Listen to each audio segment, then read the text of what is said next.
अस्मद्गुरुभ्यो नमः। अस्मत्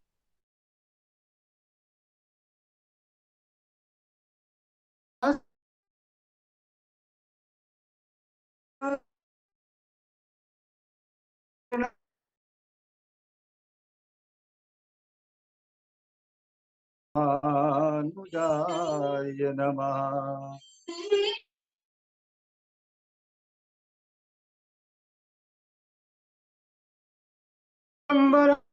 नयनं परम पवित्रम् उद्यद्दिवाकरनिभोज्वल कांति कांतम् विघ्नेश्वर सकल नारायणं नमस्कृत्य नरं चैव नरोत्तमं देवीं सरस्वतीं व्यासं ततो जयमुदीरयेत्। जयतु देवो देवकी नन्दनोऽयं जयतु कृष्णो वृष्णिवंश प्रदीपः जयतु मेघश्यामल श्यामलः कोमलांगः जयतु पृथ्वी भारनाशो मुकुन्दः बर्हपीडं नटवरवपु यो कर्णिकारं बिभ्रद्वासः कनककपिशं वैजयन्तीं च मालाम् रन्ध्रान वेणुर्धर सुधया पूरयन् गोपवृन्दैर्बृन्दारण्यं स्वपदरमणं प्राविशत् गीतकीर्तिः। रामाय रामभद्राय रामचन्द्राय वेदसे रघुनाथाय नाथाय सीताय पतये नमः। अंजनानंदनं वीरं जानकी शोकनाशनं कपीशमक्षहन्तारं वन्दे लङ्काभयङ्करम् मूकं करोति वाचालं पङ्गुं लङ्घ्यते गिरिं यत्कृपातम् अहं वन्दे परमानन्दमाधवम्। भक्त भक्ति भगवंत गुरु चतुर्नाम बपु एक इनके पद वंदन किए नासत विघ्न अनेक नासत विघ्न अनेक नासत विघ्न अनेक। अनंत कोटि ब्रह्मांड नायक अचिंत्य कल्याण गुण गण विधान सर्वेश्वर सर्वाधिपति अकारण करुणा वरुणालय सच्चिदानंद घन परमात्मा श्री कृष्ण श्री राधा जी एवं गुरु जी के युगल चरणाबिंदों में भक्त का बारंबार प्रणाम। जूम ऐप के माध्यम से समुपस्थित संलग्न भगनी बांधव गण और भागवत कथा अनुरागी सज्जनों, आज मैं आपके सम्मुख एक प्रसंग लेकर के आ रहा हूं अष्टम स्कंद से, जिसमें शिव शंकर जी का मोहित होना, देवासुर संग्राम के साथ साथ मोहिनी अवतार के ऊपर शिव शंकर जी का मोहित होना, और साथ में समय रहा तो वामन अवतार जी का। जब मोहिनी भगवान श्रीमन नारायण जी जिन्हें सारा अमृत देवताओं को पान करवा दिया, दैत्य टकटकी लगाए उस रूप सुंदरी मोहिनी भगवान की रूप माधुर्य को देखते रहे, देव अमृत पान करते रहे और दैत्य मोहिनी भगवान की रूप सुधा का पान करते रहे। मगर उस समय स्वरभानु नामक एक असुर देवताओं के बीच में रूप बदलकर आन पधारा और लगा अंजलि। अमृत पान गटक गया, अमृत गटक गया। अमृत अभी गले में ही था कि सूर्य चंद्रमा ने तुरंत भगवान जी को इशारा करके कह दिया कि महाराज डुप्लीकेट है।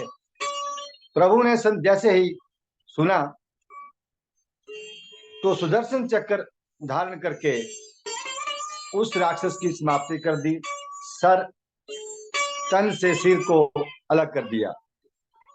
अब स्वरभानु मरा तो नहीं, क्योंकि अमृतपान कर चुका था, अभी गले में ही अटका था।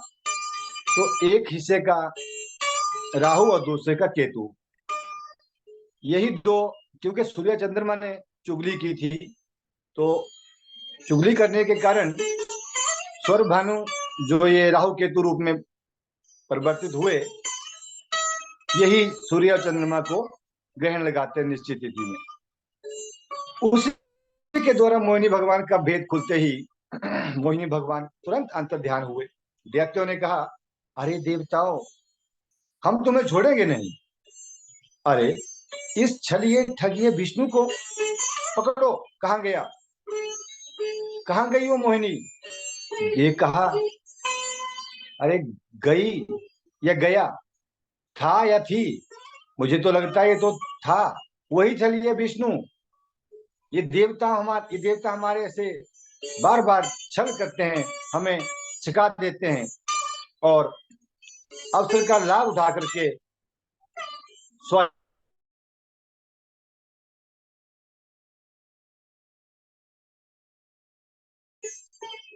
अब चाहे देवताओं पर डंडे बरसाओ या बम फोड़ो, जो हुए हैं। बहुत घोर देवासुर संग्राम हुआ।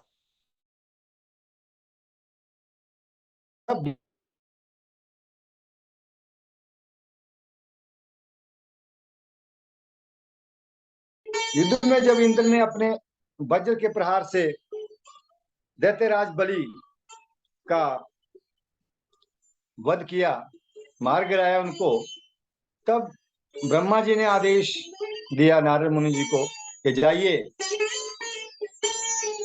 और उन्होंने युद्ध बंद करवा दिया।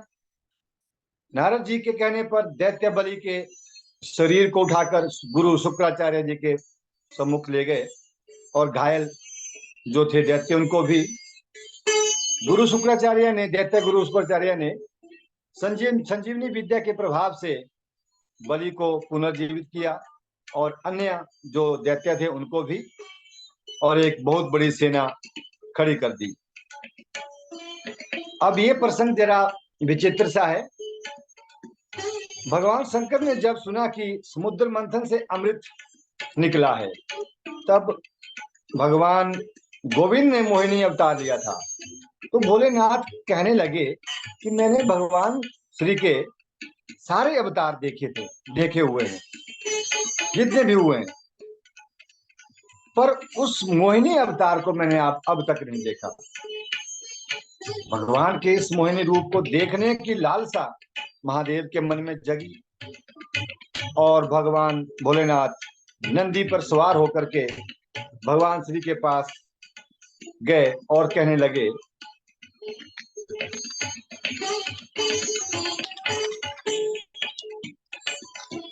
अवतारा मया दृष्टा रममाणस्य ते गुणे सो अहम तद द्रष्टुम इच्छामि यत् ते योषित वपुघृतम।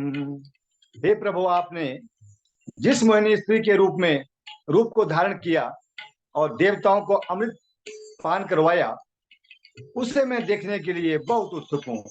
पहले तो भगवान ने मना कर दिया कि नहीं नहीं, हो गया, अब इसको देखने की जरूरत नहीं है, आप भोलेनाथ हैं, वैराग्य आप में है। जब नहीं माने तो भोलेनाथ नहीं माने, बार बार कहने पर भी, तो वही रूप बनाया जिसे देखकर दैत्य मोहित हुए थे। येन सम्मोहिता दैत्य पाहिताश्चामृतं सुरा तद दिदिक्ष्व आयताः परम कौतूहलम हीनाः।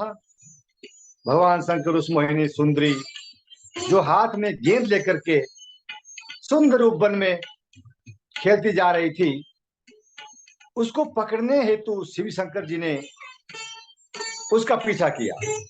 जबकि सती माता भी भोलेनाथ के साथ ही थी। शिवशंकर को कोई अपनी सुध नहीं रही।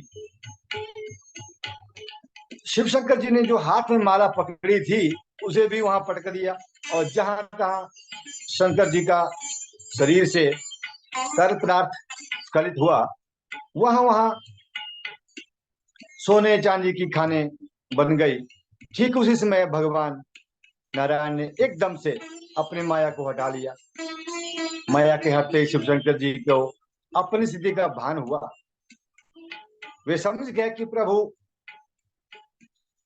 मुझ जैसा विरक्त महादेव भी उन प्रभु जी की माया से बच नहीं पाया, तो आम सामान्य सामाजिक जीव की क्या औकात।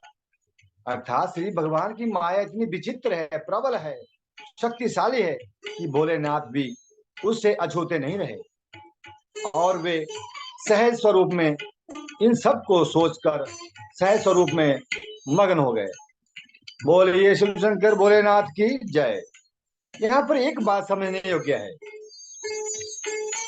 नंबर एक, सार रूप में यहाँ प्रभु की माया से अत्यधिक जागरूक हमें होना चाहिए, मन को बस में करना चाहिए। है तो मुश्किल। इस प्रसंग के माध्यम से माया की शक्ति और प्रबलता और प्रभाव को दिखाया गया है।